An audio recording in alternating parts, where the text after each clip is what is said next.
was eating cherries and the intrusive thoughts one, I have put cherry juice on my face. Do I just look like I've got sticky residue all over my face? Maybe. I, like many people, have experienced big book fear, and I'm here today to talk about books that I think are worth the big book fear. I think big books are a lot of the time an opportunity to really grow attachment to characters, to go on a journey, and also an opportunity to clear a big lump of space on your TBR shelf. Very satisfying to read and to be able to really sink your teeth into a story. I'm going to go from longest to shortest, and they're all over 350 pages. This was done by looking at my Goodreads read page and just going from longest to smallest and picking out ones that really stand out to me. A couple of these I read so long ago, it's not fresh in my mind. I don't remember specific plot points. I had to do a little bit of a Spark Notes summary. I do remember the feeling these books left me with, so that's what I'm going to talk about today. I have this really long necklace on, which means I'm probably going to be jangling it the whole time, so just preemptive warning about that. The first book on my list is The Goldfinch by Donna Tart. I must have read this when I was 14 or 15, so you can ask me questions about it, but I don't know if I'll have all the answers. I actually controversially read this before The Secret History. In recent years I have become a much bigger reader. I was always a big reader when I was younger, but I feel like I went through stages. Like when we were on holiday, I would read like 6 books in 2 weeks, and then I wouldn't read anything for months and months and months. But I've always been known in my family as a reader. It definitely took me a while to read it, but it's such a long book. This is the longest book on the list. It's coming in at 771 pages. She's a big boy. There's a really strong sense of time and place. Donna Tart's writing is so descriptive, so much so that I could imagine all the scenarios the protagonist was facing so vividly in my head. And this is a novel that has stuck with me ever since reading it. I wish I could tell you when, but I just don't know.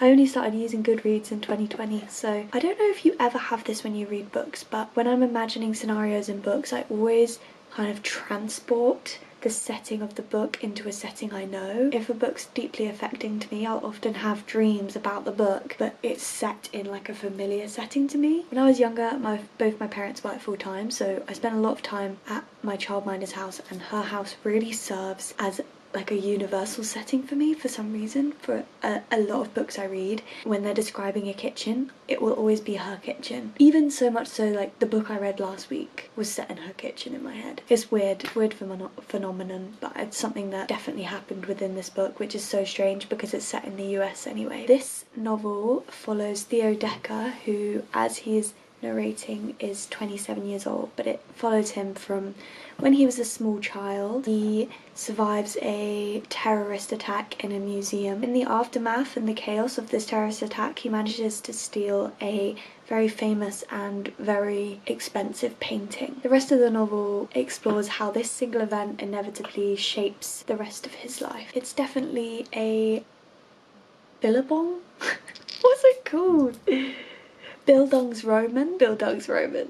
I think that's what it's called, right? And that's something that I really think is a credit to the book's length. When a book's that long, you can really go on a journey with the protagonist, follow them through periods of enlightenment or hardships. It's very easy to sympathise and empathise with the character when you're viewing such a large portion of their lifespan. There is a vast cast of characters. They're all quite eccentric and individual. A lot of the time it's very heartwarming watching how they interact with Theo and how he builds a chosen family around him. We inevitably dive into this underworld of art and crime and personal turmoil.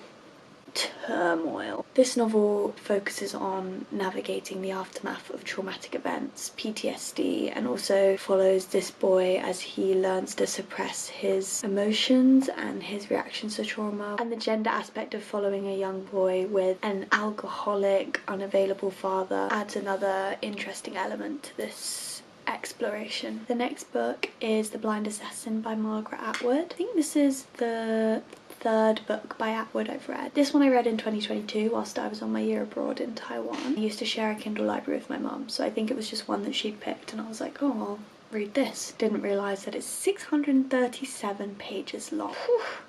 It definitely felt like that at first. It took me a long time to get into this book, mainly because of the multi-layered narrative. There is a story within a story. I think I just struggled to distinguish between the two voices at first, and I couldn't seem to grab onto the sense of place. This follows Iris Chase Griffin, who is an elderly lady, and she is reflecting on her life. You know, I love that kind of shit. Reflecting on the events that led to the tragic death of her sister, Laura. Iris's narrative is intertwined with excerpts from Laura's novel called The Blind Assassin that has been published posthumously.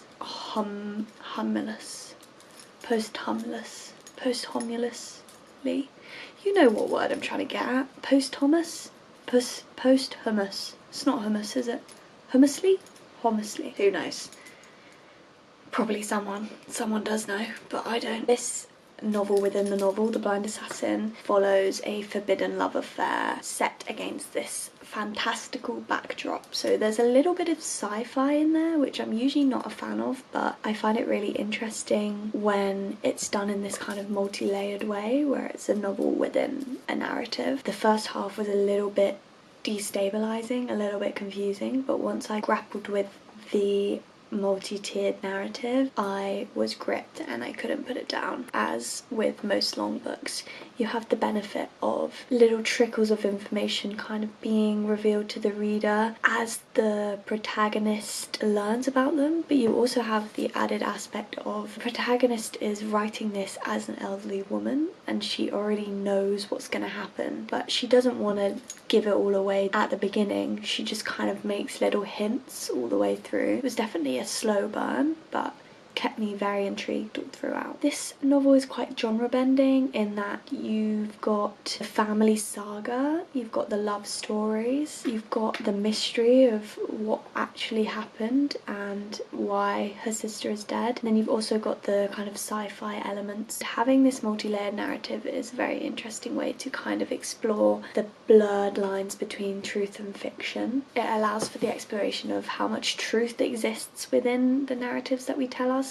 Everything that this protagonist believes, she comes to question, and she's constantly being lied to and manipulated by those around her. It's also an interesting exploration of how trauma and a lack of agency, specifically as a woman in this period where you are kind of dominated by your husband, how much it shapes your perception of events and how they happen. Essentially, this is just a novel of women being pushed around and manipulated by the men around them, their father, their husband. It's both frustrating and heartbreaking. There are lots of twists and turns. It's a bit like Whiplash at some points, trying to follow where you think the plot's gonna end up. A few times I did guess where the plot was going, but I don't think that ruined the experience for me. It was still quite a satisfying read. The next book is Crossroads by Jonathon Franzen. This is one that I read very recently. I read it in October of 2024, so it's fresh in my mind,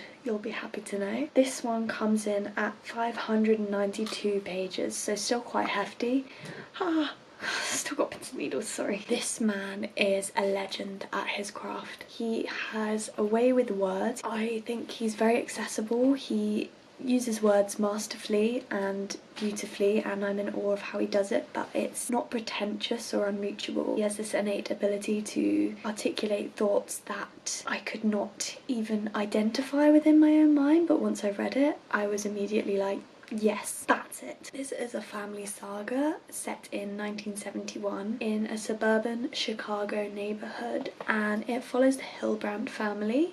It switches perspective between the family patriarch, who is called Russ, and he is a pastor at a struggling church, his wife and his 4 children, they're all at a crossroads in their lives where they need to make a decision that's going to impact the rest of their lives. This novel is a perfect blend of personal and political. Whilst these characters are all experiencing their own personal turmoil, grappling with decisions like whether to engage in social activism, whether to carry out this act of betrayal, but also they're grappling with the changing cultural landscape of the 70s, where you've got this clash of traditional beliefs and ideologies, religion, with this burgeoning counterculture. As a result, there's a really in-depth exploration of belief and faith, both secular and a more like spiritual kind of faith, and how these two interact. Franzen writes with honesty and integrity. Franzen's characters are so intricate, they're so well shaped and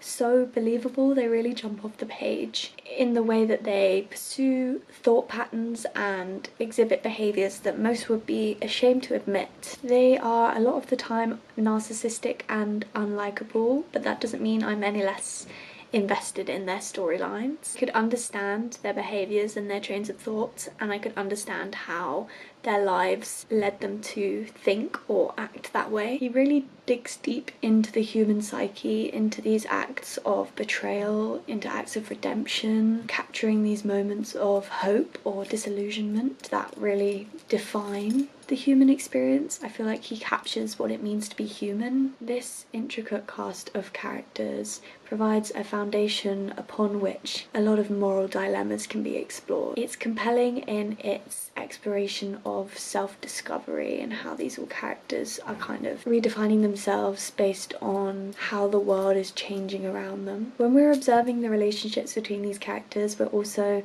observing how a lot of relationships are kind of fueled by an individual's own selfish desires. Lust is explored a lot in this novel, but it's also interesting how most of the time the characters are lusting over someone else based on an idea of the person that they've created in their head, rather than the actual traits of this character that they supposedly love or are obsessed with.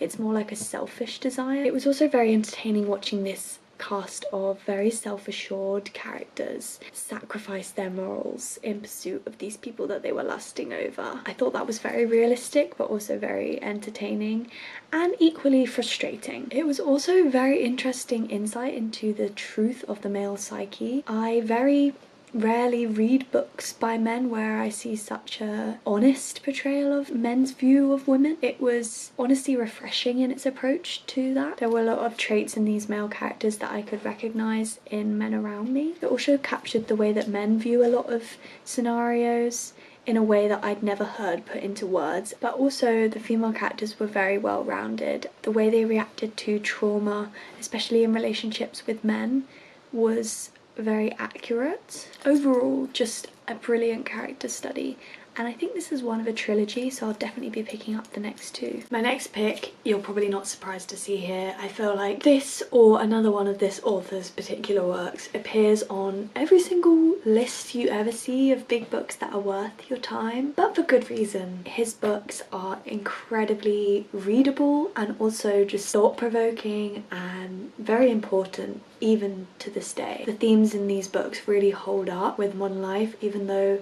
they are considered like classics, if you can call it a classic. It was written in the 1940s, 50s. I guess a modern classic. I'm not sure what the exact dates are that you're allowed to call things classics. I'm gonna let you take your guesses now.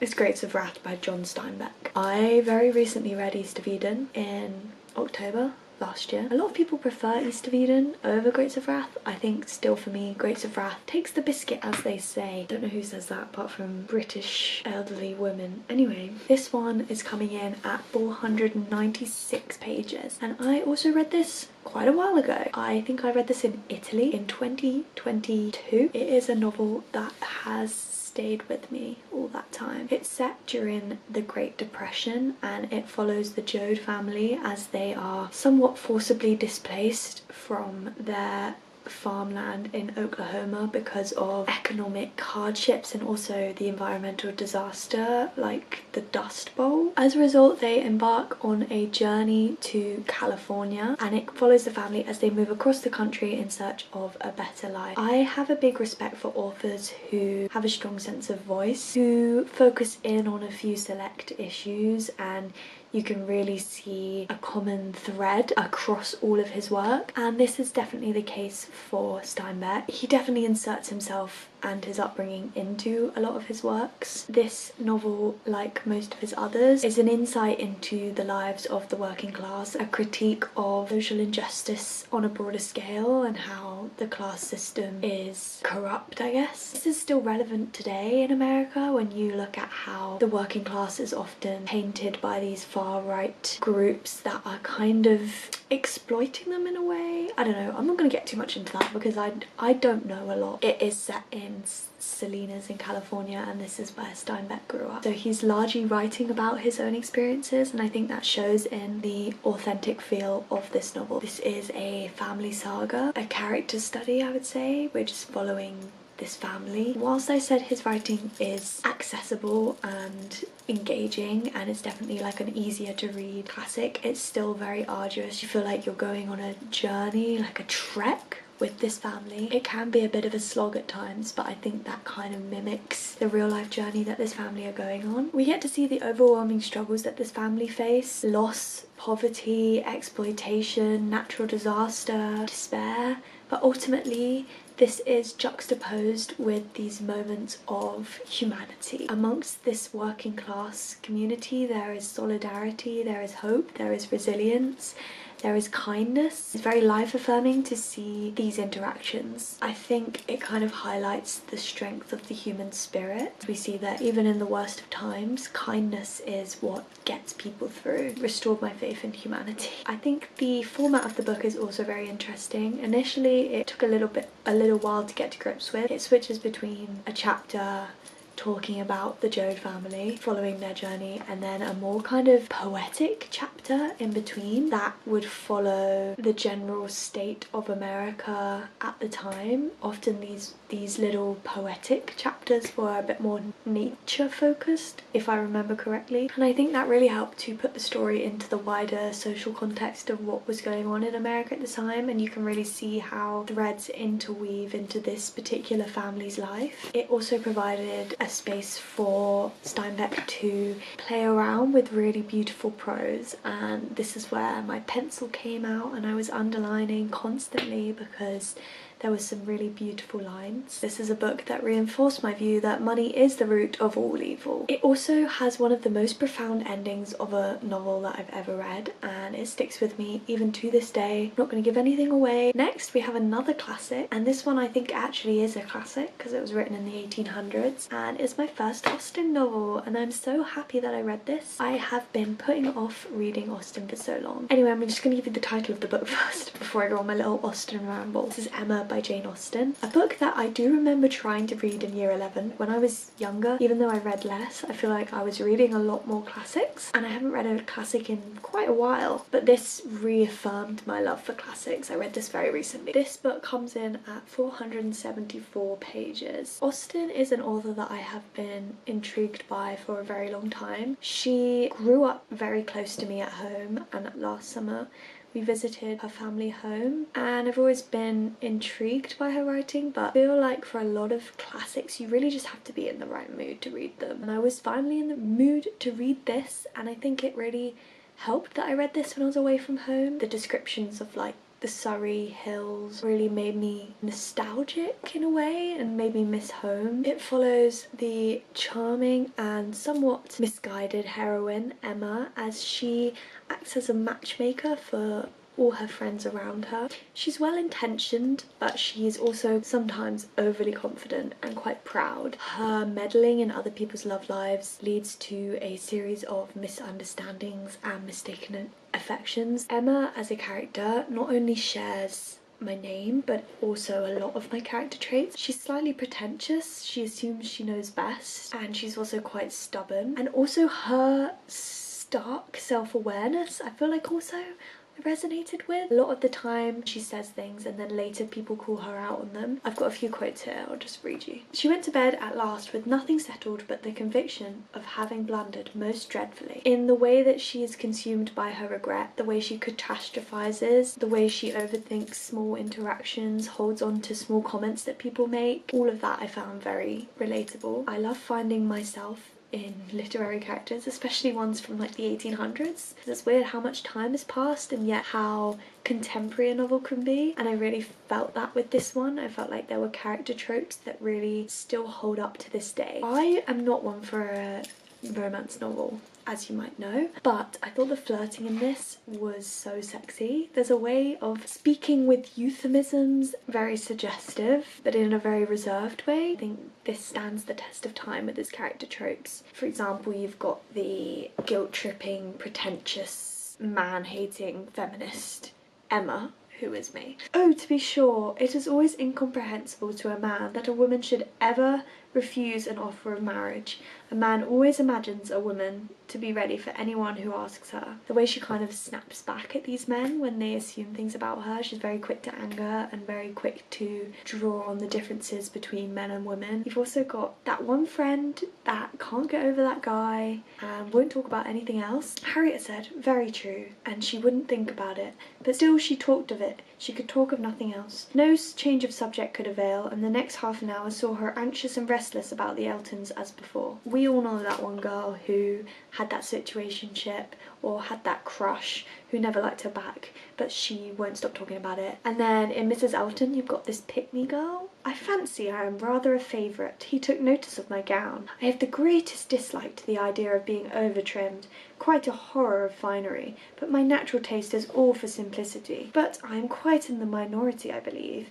Few people seem to value simplicity of dress. She's constantly trying to undermine the women around her in this way, and she's also not very well liked because of it. I would say this was quite an easy to read classic. It was humorous, it was charming, and it was witty, and I loved it. I've still got pins and needles on my foot. Ooh, hi.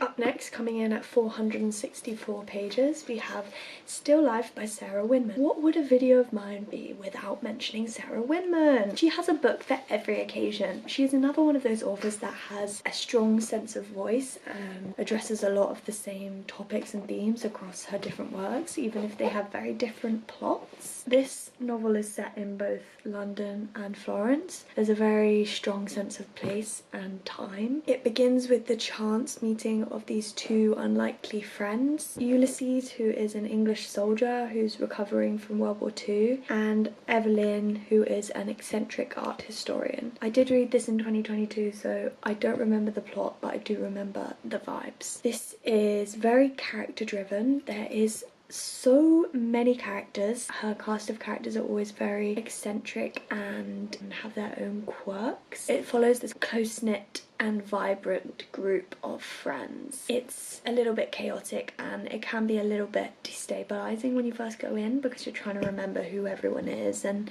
their relationships to one another, but I feel like you just have to surrender yourself to the chaos to enjoy this book. This is a novel that follows personal triumphs and heartbreaks against the backdrop of a changing world post-war, facing natural disasters. As with most of Winman's work, it is very quiet and really touches on these tender, small moments that make life so rich and beautiful, and finding beauty even in mundane and unexpected places and moments. As you can expect, there's a lot of art within this book. Drawing pleasure and meaning from art also plays into a large part of this novel. It focuses on friendship, love, sexuality, art, a woman's role, discovering your own purpose. I can't tell you what's in this book, you just have to read it yourself. Sorry, that's not really a way to sell it to you, is it? Next list. Am I dying? Am I okay? The next book is one of my all-time favourites ever, On Beauty by Zadie Smith. This one's coming in at 445 pages, although I thought it was more than that because the book copy I had just was very thick. I was always very intimidated by Zadie Smith. I thought she was an author for the big brain girlies and that I was never going to understand the prominence of her works. I'd been seeing White Teeth in charity shops for years, never picked it up, and then I saw this one and I thought, that's a Zadie Smith book that I've never heard anything of. You know me, I like to go in with the lesser known work first. I bought it and I started reading it the very same day, which is quite unusual for me as a recovering book buying addict. soon as I started reading it, I couldn't put it down, and it sparked an obsession with Zadie Smith, and I'm now unbearable because I talk about her every opportunity I get, and my friends are probably all sick of hearing about her. This novel follows the Belsey family, who I think are British. I can't remember the dynamic. I think the father is British and the mother is American. The father is a white English professor at a predominantly black university, and he is married to a black woman who is very loud and larger than life, I guess. Howard inevitably embarks on an affair with one of his colleagues at the university, and at the same time his wife and his 3 children are navigating their own personal dilemmas, which are rooted in this blend of cultures. It's another one that kind of focuses on self-discovery and self-identification. As you can imagine, this novel focuses on themes of class, race and cultural conflicts set against the backdrop of a family saga. You get to see into the intricacies of family life, which is particularly interesting in this racial, what's the word? Like crossover? Not even. Which is particularly interesting in the exploration of a biracial family. The way Zadie Smith explores the family dynamic, I felt, was very authentic, but also not too cringy. It showed all the tender moments, but also the tense ones. It didn't glorify family life. It was very raw and honest. The characters were all very vivid. We switched perspectives between Howard and his wife and their 3 children, and I believe we also get some insight into this rival family. So there are a lot of characters, but they all, to me, were very well-rounded. Never have I read a novel where there are so many characters and yet they are all so perfectly formed. They all have such stark personalities. Zadie Smith, I've said before, I'll say it again, is a master at dialogue. She just writes how people speak. For this reason, her characters jump off the page. She perfectly encapsulates the family dynamic in how these characters respond to one another. She nails how they would react to certain situations, and she also perfectly encapsulates teenage angst and also the mind of a white middle-class man of a certain age. You know what I mean by that. Zadie Smith's approach to social commentary is one that is full of satire and humour and wit, and that is why I love it. I feel like she uses her characters as... oh my gosh, I've got really bad pins and needles. You know when it just feels like your foot's not attached to your body?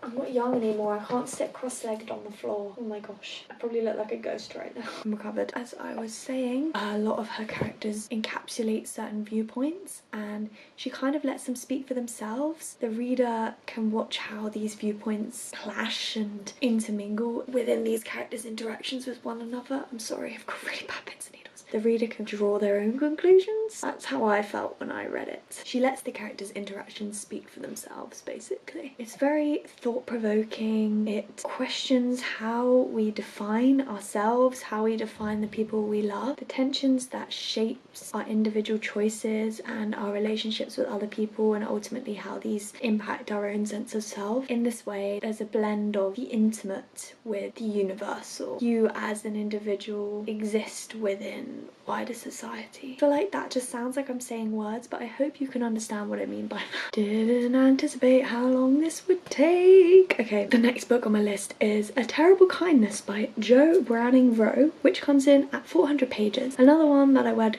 quite a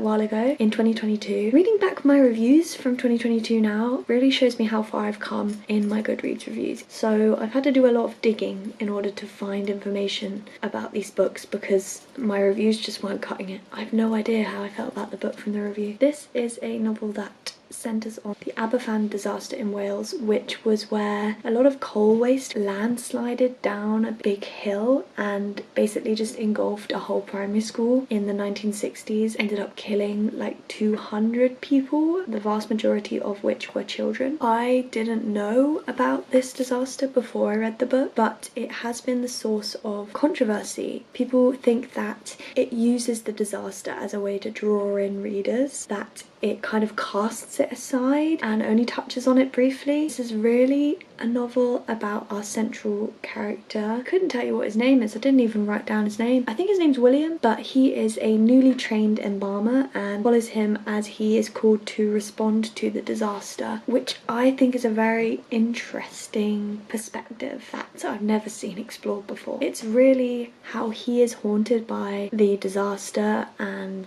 PTSD. It causes him to reminisce on his own past. Personally, I don't really see a problem. Inevitably, all fiction is drawn from truth. I feel like there was enough space between the disaster happening and when this book was written that it wasn't jumping on a bandwagon, it wasn't riding the coattails of other people's trauma. I feel like there was enough time and distance between it. The author clearly did a lot of research into the events. Just because a novel centres an event in a narrative means that it has to stay focused on it. I think people's reactions to traumatic events are just as interesting to read about. I enjoy that level of introspection. I can understand why this left a bad taste in some people's mouths, and ultimately you can make your own decision as to how you feel about that. There is a strong sense of time and place in this novel with gorgeous descriptive prose that really transports you, and also a lot of pop cultural references from the time. The characters are realistically flawed. The main character at points I found very irritating. It was very frustrating to watch him make some of the decisions that he made, but ultimately we know that the reason he's making these decisions is in reaction to trauma. You become invested in his story and how he overcomes these trauma responses. This novel's about the transformative love of power and gratitude in times of tragedy. How surrendering yourself to love really helps you to heal, even when you feel like you're not deserving of that love. It's about the powerful truths that we can extract when we face things head on. Last book on my list, coming in at 366 pages, is My Year of Meats by Ruth Ozeki, another one of my all-time favourite books and all-time favourite authors. This is a debut. It is just too good to be a debut. It is a novel that focuses on food, identity, and the impact of corporate interests or like capitalism on a global scale. It switches perspective between Jane, who is an American Japanese filmmaker, and Akiko, who is a housewife in Japan. Jane is hired to direct a Japanese TV show which is called My American Wife. The premise of this TV show is they're trying to advertise American meat products to a Japanese housewife audience. So basically, Akiko is the target audience. As Jane travels across the US to film lots of different women, she uncovers a lot of unsettling truths about the nature of the meat industry in the US and globally. She uncovers a lot of corporate manipulation. We are shown the hidden costs of consumerism. Meanwhile, Akiko is heavily influenced by the show. She's trying to please her somewhat manipulative and abusive husband, who actually works for the meat industry that is connected to the show. Eventually their stories become intertwined, and it's very interesting watching how this happens. This is a novel that explores a vast array of topics. It explores gender, culture, and also our personal agency as individuals, how we can make decisions that are best for ourselves but neglect the world at large. It draws connections between food, politics, and the environment.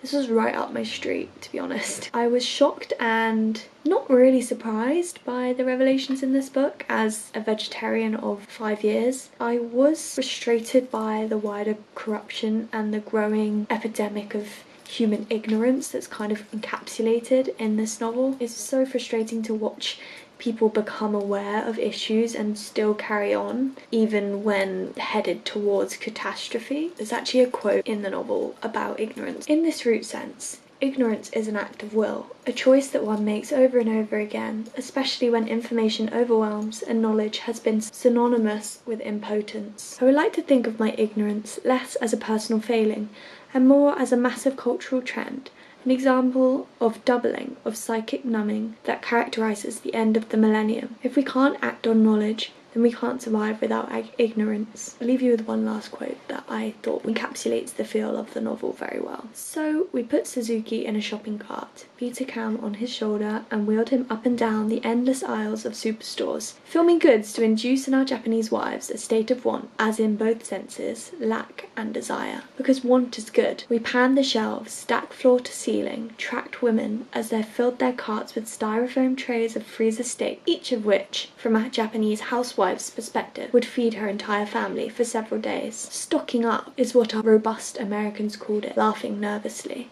because profligate abundance automatically evokes its opposite, the unspoken spectre of dearth. Is it dearth or death? If it's death, I've written dearth. Is dearth a word? Oh no, it is a word. Sorry, I wasn't wrong. I really enjoyed how this novel crosses between America and Japan because I demonstrate the wider global implications of the issues being explored. You can tell that Ruth is incorporating a bit of herself into her works, as with A Tale for the Time Being. She's drawing on her own experiences. She is a Japanese American. These issues of cultural identity and being stuck between two cultures is explored in this novel as well. I just would commend her writing. It's incredible. That's every book I'm going to talk about. Let me know big books that you love that I should read next. I'm really curious to read Game of Thrones. I tried Lord of the Rings, got 80% of the way through the audiobook and got bored. So Game of Thrones is my next big book, I think. I'll give it a try and see what I think. Sorry for my incoherent ramblings. If you stayed this far then you're a real one. Okay, bye.